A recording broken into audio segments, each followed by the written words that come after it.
ეს იმ სატვირთო გემის ამბავია, რომელიც ევროპისკენ მიცურავს. კონტეინერის შიგნით ზის მწერი და მოთმინებით იცდის, სანამ ნაპირს მიადგება, რომ ბუდე გაიკეთოს. ათასობით ასეთი უცხო სახეობა შემოვიდა ჩვენს კონტინენტზე ამ გზით შემთხვევით. ზოგიც მიზან მიმართულად შემოიყვანეს, მაგრამ რა უნდა გავაკეთოთ, როდესაც ისინი უბრალოდ იპყრობენ გარემოს და საფრთხეს უქმნიან ეკოსისტემას და ეკონომიკას. თავი ახალგაზრდა მეფუტკრის ადგილას წარმოიდგინეთ. ეს კატასტროფაა. ეს ინვაზიური წყალმცენარია, ის უბრალოდ გაგვანადგურებს. აი ამ საკითხზე ვისაუბრებთ დღევანდელ ეპიზოდში. ჩვენს მოგზაურობას საფრანგეთიდან ვიწყებთ. აი ამ წერს ყველა ცნობს. ვესპა ვალუტინა. იგივე აზიური კრაზანა. მე ვეკითხები ხალხს, ოდესმე თუ უნახავს აზიური კრაზანა. გაგიმართლათ, აი იმ კუთხეში აქვს ბუდე. სახლში შემოფრინდა ერთი ცალი და მიკბინა. ახლაც კი შესიებული მაქვს ნაკბენი, მაგრამ არაუშავს. ნამდვილად არ ველოდი ამ წერს ჩემს ბაღში. დიახ, მინახავს, თევზის გამყიდველის დაღზე დავინახე სხვათა შორის. ისინი ჩვენს კრევეტებს იპარავენ. დღეში 50-ს მაინც ვხედავთ. ამ კრაზანებს სავარაუდოდ ერთი წინაპარი ხავთ.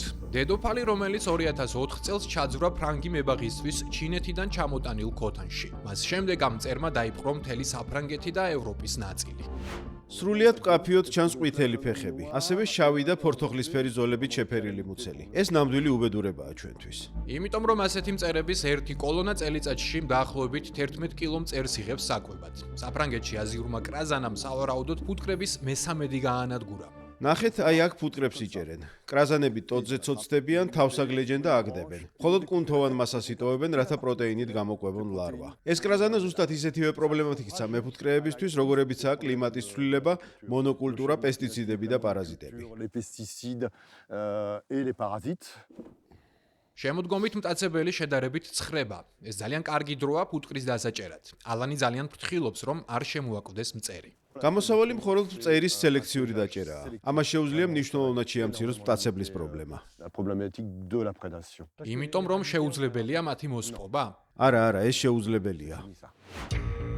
ამიტომ კრაზანის ეფექტი რომ შეარბილონ საფრანგეთის მთავრობა მოუწოდებს მოსახლეობას შეატყობინოს სად არის კრაზანის ბუდე, რომ სისტემატურად გაანადგუროს ის. ეს საქმიანი კაცი მკვლევარი ერიკ დარუზეა, აზიური კრაზანის ექსპერტი. მას კერძო სახლში შევხვდი, სადაც კრაზანას ბუდე ჰქონდა. ვაპირებთ ჩამოვხსნათ კოლონას ბუდე, წავიღოთ ლაბორატორიაში და იქ დავამუშაოთ. მეც უნდა ჩავიცვა სკაფანდრი. თუ თავი გიყვარს კი. წავედით კრაზანაზე სანადიროდ. მომაწოდე კონტეინერი. ოჰ, გაბრაზდნენ. დაბლადაწიე. თავზე დაახურე. ვაუ. მოგჩა, დავიჭირე. ამით ადვილია მწერების დაძინება. ამას ლაბორატორიაში ნახავ. თავარია კონტეინერი არ გაიხსნას, განსაკუთრებით მანქანაში. პურის უნივერსიტეტის ლაბორატორიაში ეს მეცნიერი კრაზანების დაჭერის ახალ სისტემაზე მუშაობს. ეს სისტემა ნივთიერება ფერომონს ემყარება, რომელსაც მწერები საფრთხეში ყოფნის დროს გამოყოფენ. თუ სწორად და ეფექტურად ვიმუშავებთ, შეგვიძლია კრაზანების პოპულაცია იმდონემდე შევამციროთ, რომელსაც მე სოციალურად მისაღებ დონეს ვუწოდებ. შესაბამისად, მათი გავლენა სოფლის მეურნეობაზე, მეფუტკრეობაზე, სხვა ეკონომიკურ სექტორებზე, ასევე ადამიანის ჯანმრთელობასა და ბიომრავალფეროვნებაზე გაცილებით შეზღუდული იქნება. თუმცა მკვლევარს ისიც ჯერა, რომ ევროპაში ამ სახეობის სრულად განადგურებისთვის უკვე ძალიან გვიანია, მხოლოდ პოვნაა შესაძლებელი. ახლა უკვე სხვა სახეობებიც შემოდიან. უკვე გვხვდება ვესპა ორიენტალისი, აღმოსავლური კრაზანა, რომელიც სამხრეთ საფრანგეთში მარსელის მახლობლად გაჩნდა. ესპანეთში, მადრიდის რეგიონში შეამჩნიეს ეგრეთ წოდებული ვესპა სორორიც, ანუ სამხრეთული გიგანტური კრაზანა. ვისწავლეთ კი საკმარისი კრაზანა ვესპა ველუტინასგან, რათა შესაბამისი ნაბიჯები გადაგვედგა აღმოსავლური კრაზანის წინააღმდეგ. რაც ვსწავლობთ ისტორიიდან, იმიტომ რომ თუ დროულად არ ვიმოქმედებთ, ეს სახეობები მთელ ევროპას დაიპყრობენ. აზიური კრაზანა იმ 88 უცხოურ ინვაზიურ სახეობათა შორის ირიცხება, რომლებიც ევროკავშირს ძალიან აფიქრებს. მათ შორის 41 მცენარეა და 47 ცხოველი. ევროკავშირის რეგულაციები შეზღუდვებს აწესებს, მაგალითად ვაჭრობაზე და წევრი სახელმწიფოებისგან ითხოვს შესაბამისი ზომების გატარებას. ესპანეთის სამხრეთისკენ გავემართეთ, სადაც კიდევ ერთი სახეობა ქმნის პრობლემას. ეს სახეობა წყალქვეშ ცხოვრობს და სახელად რუგულოპტერიქსს ოკამურე ჰქვია. ეს ზღვის წყალმცენარეც აზიიდან შემოვიდა. ზაფხულობით წყალმცენარე წყალმცენარე მთლიანად ფარავს ქვიშას და მისი გაწმენდა გადასახადების გადამხდელებს ძალიან ძვირი უჯდება. აქ ქალაქ კადისის ცნობილი პლაჟიდან ქალაქის მესვეურებმა 300 ტონაზე მეტი წყალმცენარე გაიტანეს 2024 წელს. ადგილობრივებსა და ტურისტებს მაინც და მაინც არ მოსწონთ ეს წყალმცენარე.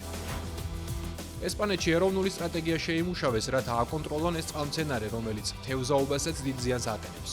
ჩვენ პორტში მივედით მეტის გასაგებად. დილამშვიდობისა, ჩვენ ჟურნალისტები ვართ, ინვაზიური წყალმცენარეების საკითხზე ვმუშაობთ. მოდით, გადაიღეთ რაც გსურთ. 2 საათი ვიყავით ზღვაში. მეთქანს ვეღარ დავჭით, რადგან ბადე წყალმცენარეებით გაივსო. არ ვიცი საიდან მოდის ამდენი, მაგრამ ეს გაგვაკოტრებს. ოჰო, შეხედეთ ამას.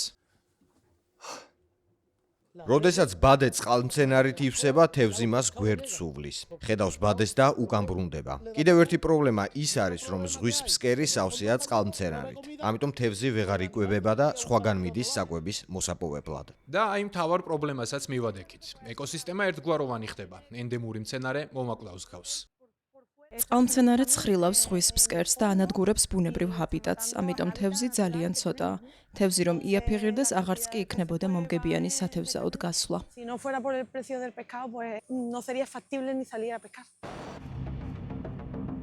უკვე რამდენიმე წელია, რაც ამ წყალმცენარემ ფეხი მოიკიდა. პირველად ის 2015 წელს შენიშნეს გიბრალტარის მახლობლად.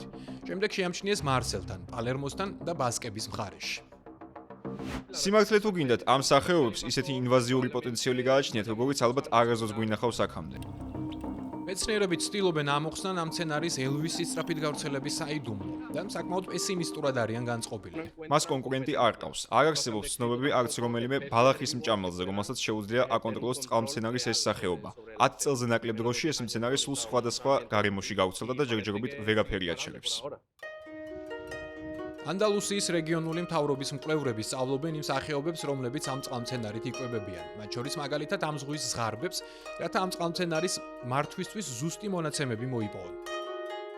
ჩვენ გვჭირდება ცოდნის შეძენა, რათა ამ წყალმცენარის შემდეგი გავრცელებისთვის უკეთ მოვემზადოთ. ეს პირველად არ გავრცელებულა და როგორც ჩანს, ამ გლობალური ცვლილებების ეპოქაში არც უკანასკნელი იქნება. ახლა საჭიროა ერთად ვიმუშაოთ და ერთმანეთს ინფორმაცია გავუზიაროთ, რათა უკეთ მივხვდეთ, რაშია საქმე ამ წყალმცენარესთან დაკავშირებით.